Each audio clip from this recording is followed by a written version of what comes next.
Aujourd'hui, on va voir un petit peu comment utiliser la galerie. Alors, je vais lancer mon document.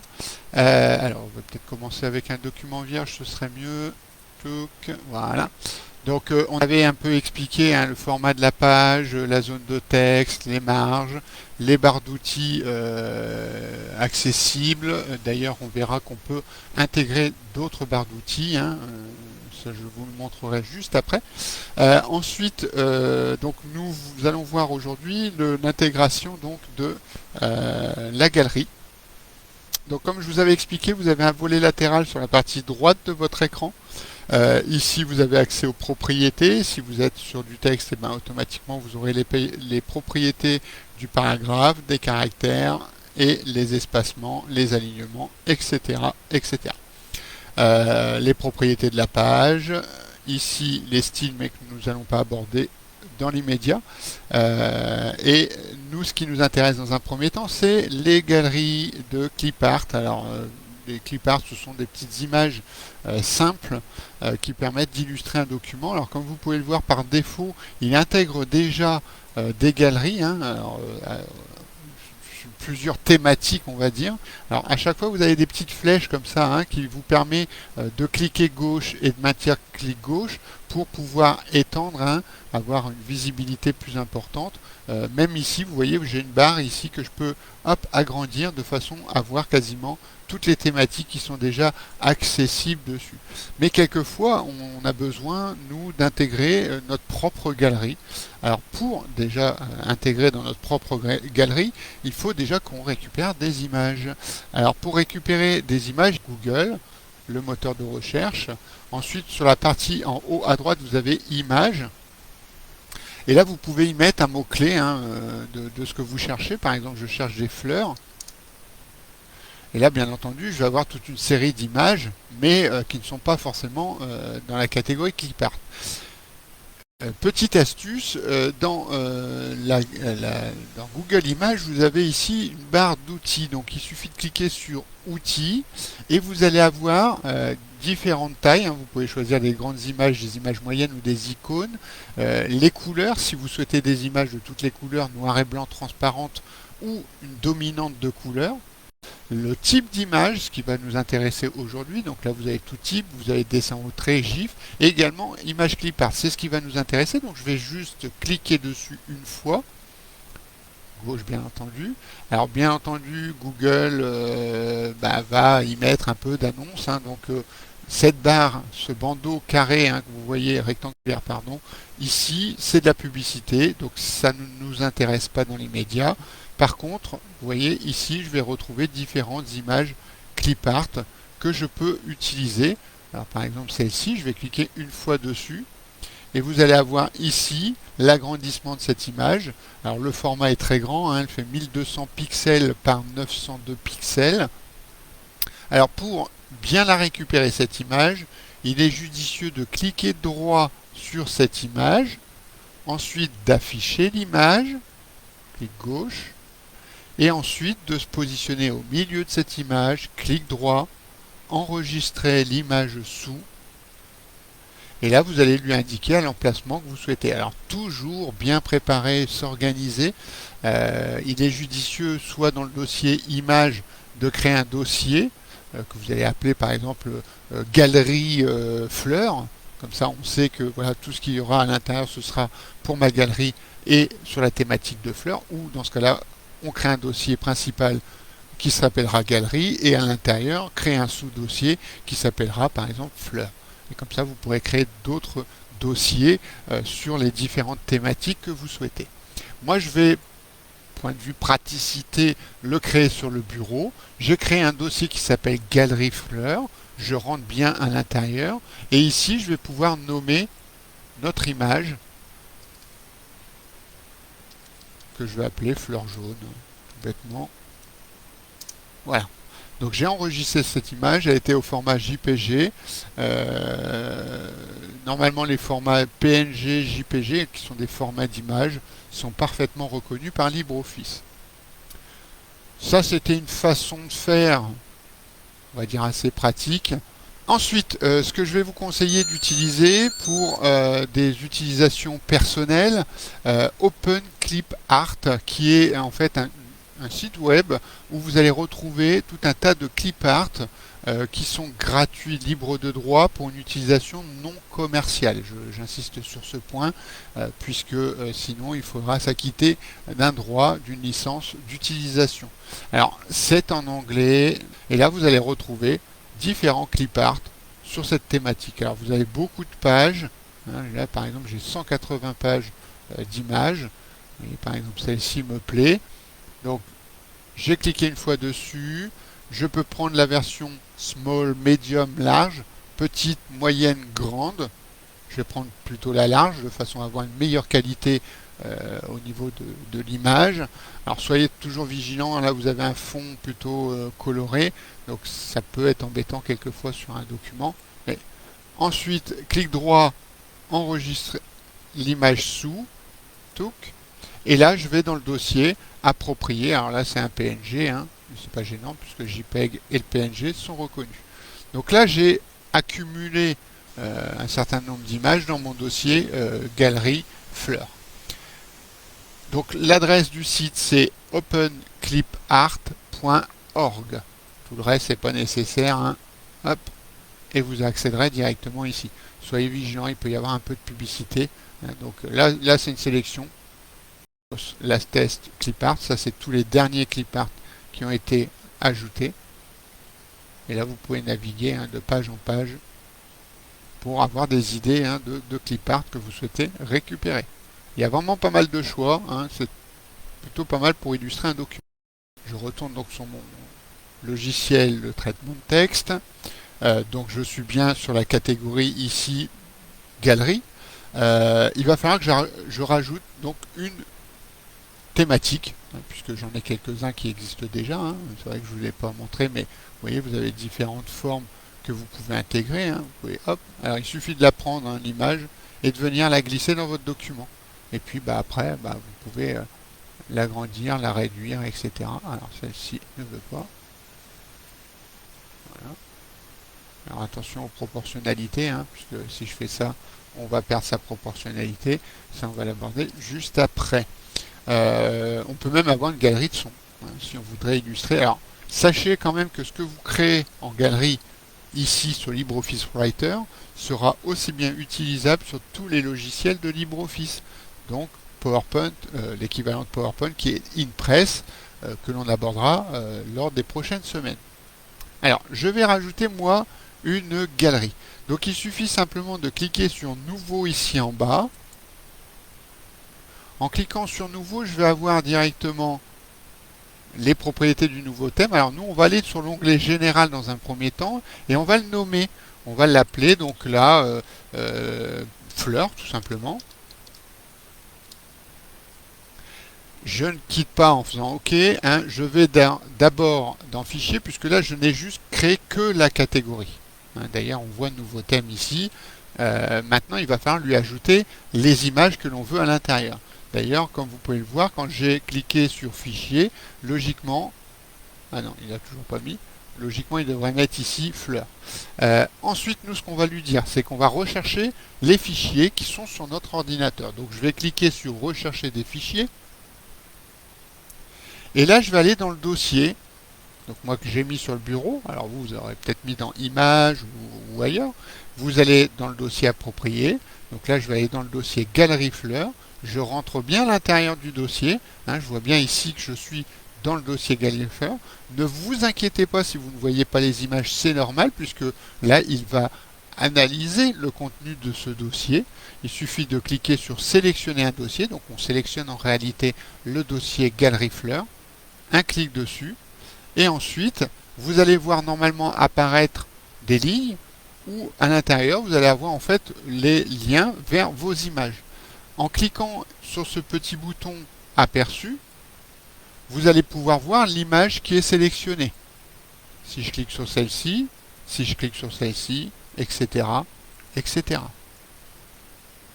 Alors vous avez la possibilité d'ajouter juste une image, mais là, l'objectif, il est d'ajouter toutes ces images. Donc vous avez un bouton Tout ajouter un clic dessus, gauche, et automatiquement il les a tous ajoutés. Alors n'ayez pas peur si ça a disparu, c'est normal, puisqu'il les a déjà intégrés dans votre thème fleur.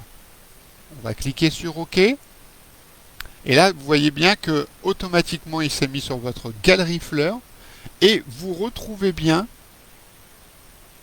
toutes vos images, vos clip art directement dans votre thématique fleur. Je peux prendre l'image, je la glisse et je la dépose. Et là, j'ai mon image qui va me permettre d'illustrer mon document. Par exemple. Alors ne vous inquiétez pas de la bordure, hein, elle n'apparaîtra pas. Hein, si je fais un aperçu, on voit bien que la bordure n'apparaît pas. C'est parce qu'en fait, il symbolise notre image, hein, puisqu'il encadre notre image de façon à pouvoir la sélectionner ou la redimensionner par exemple. Alors cette image, ou ce clip art que l'on a récupéré, on va pouvoir lui attribuer des paramètres. Donc là, si je prends un coin, je vais pouvoir l'agrandir, la réduire, etc. Alors comme vous pouvez voir là, je ne clique nulle part, automatiquement il me garde la proportionnalité de l'image. Mais quelquefois, je vais reprendre tout à l'heure la forme que j'avais prise qui était le cœur.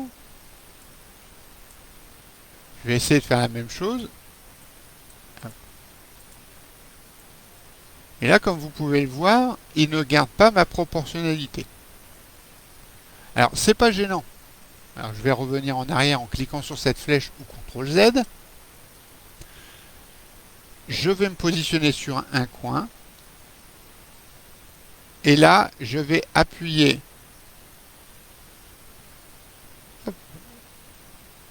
sur la touche majuscule temporaire, hein, qui est la touche Shift. En maintenant le Shift, il va me permettre en fait de garder la proportionnalité. Vous voyez, si je descends, il va pas rétrécir. Si par contre je lâche, vous voyez que si je descends, il me rétrécit la hauteur. Par contre, en gardant la majuscule temporaire, vous voyez automatiquement, il va garder la proportionnelle. Donc très important, hein, parce qu'une image qui se transforme en ça, c'est pas super joli. Hein. Donc, si en bougeant, je m'aperçois qu'elle se déforme, j'appuie sur majuscule temporaire et là, automatiquement, il prendra sa forme proportionnelle à l'image d'origine. Quelquefois, comme cette image-là, vous voyez, j'ai pas besoin. Alors par contre, là, si j'appuie sur majuscule temporaire, ce qui va se passer, c'est qu'il va faire l'inverse. Il va me permettre de la déformer. Et si je lâche, automatiquement, il reprend la proportionnelle. C'est une petite astuce à savoir, hein. Majuscule temporaire qui permettra, si l'image se déforme, de garder la proportionnelle. Et si l'image est déjà proportionnelle, garde sa proportionnalité, elle permettra de déformer notre image. Voilà, donc ça c'était une petite partie à savoir pour personnaliser un petit peu en amont, hein, les éléments de sa galerie, comme on a pu le voir également avec la police de caractère, hein, de façon à avoir un petit peu plus d'utilisation. Alors juste, et je ne vais pas aller plus loin, il est possible d'ajouter des galeries via des extensions. En fait, vous avez un bouton ici qui va vous permettre d'avoir des galeries déjà préconfigurées, en fait, on va dire. Hein. Par exemple, vous cherchez tous des panneaux de signalisation ou de danger, etc. Et bien, vous avez la possibilité, en cliquant sur ce bouton une fois, directement dans LibreOffice, si par exemple vous avez besoin des drapeaux, et ben hop, vous cliquez simplement sur le bouton Installer. On patiente un petit peu, fermez, et logiquement, on va redémarrer LibreOffice, Writer, et là vous voyez, alors Banderas, alors ça c'est toujours possible aussi de le modifier. Hein. Hop, de placer tous les panneaux. Il suffit de cliquer droit, propriété, et là dans Général, on va mettre drapeau. Hop, et là vous voyez automatiquement, il m'a créé une catégorie de thématique drapeau. Et là, vous pourrez choisir les drapeaux. Bon, là, ça, c'est les drapeaux brésiliens. Donc, ouais, tout ça, c'est des régions du Brésil. Maranhão. Vous voyez, pareil. Hein. Hop. Alors là, elle se déforme. Donc, j'appuie sur majuscule temporaire de façon à garder la proportionnelle. Alors, faites très attention. Vous voyez, par exemple, si j'agrandis celle-ci, hein, on va avoir un vrai problème de pixelisation. Hein. L'image ne sera pas de très bonne qualité. Donc, gardez quand même à l'esprit que vous pourriez avoir des images de pas très bonne qualité. C'est pour ça qu'il vaut mieux créer sa propre galerie de façon à être sûr d'avoir la qualité des images que l'on souhaite. Alors, la lettre de motivation, tout courrier, hein, tout courrier que vous allez effectuer sur le traitement de texte, d'un point de vue productivité, il est judicieux de ne pas mettre de mise en forme dans l'immédiat. Comme vous pouvez le voir, mon texte est au format brut. Ce qu'on appelle le format brut, c'est qu'il n'y a aucune présentation, aucun alignement, aucune mise en forme quelconque. Pourquoi? Parce que tout simplement, on va avoir tendance à perdre beaucoup de temps à faire de la mise en forme pendant la saisie. Et souvent, on va revenir, on va effacer, Du coup, il est judicieux de taper entre guillemets au kilomètre. Là, en l'occurrence, à chaque fin de paragraphe, je vais mettre un saut de ligne. Alors, souvenez-vous, je vous avais montré que ce petit symbole pi, c'était la fin du paragraphe. Donc, à partir de là, j'ai une ligne avec un paragraphe terminé. Là, j'ai deux lignes avec un paragraphe terminé. Deux, trois lignes avec un paragraphe terminé. Alors, à l'intérieur d'un paragraphe, on peut bien entendu avoir plusieurs phrases, comme c'est le cas sur cette partie-là. D'accord? Donc là, je vous laisse le soin de mettre sur pause la vidéo pour pouvoir avoir le texte.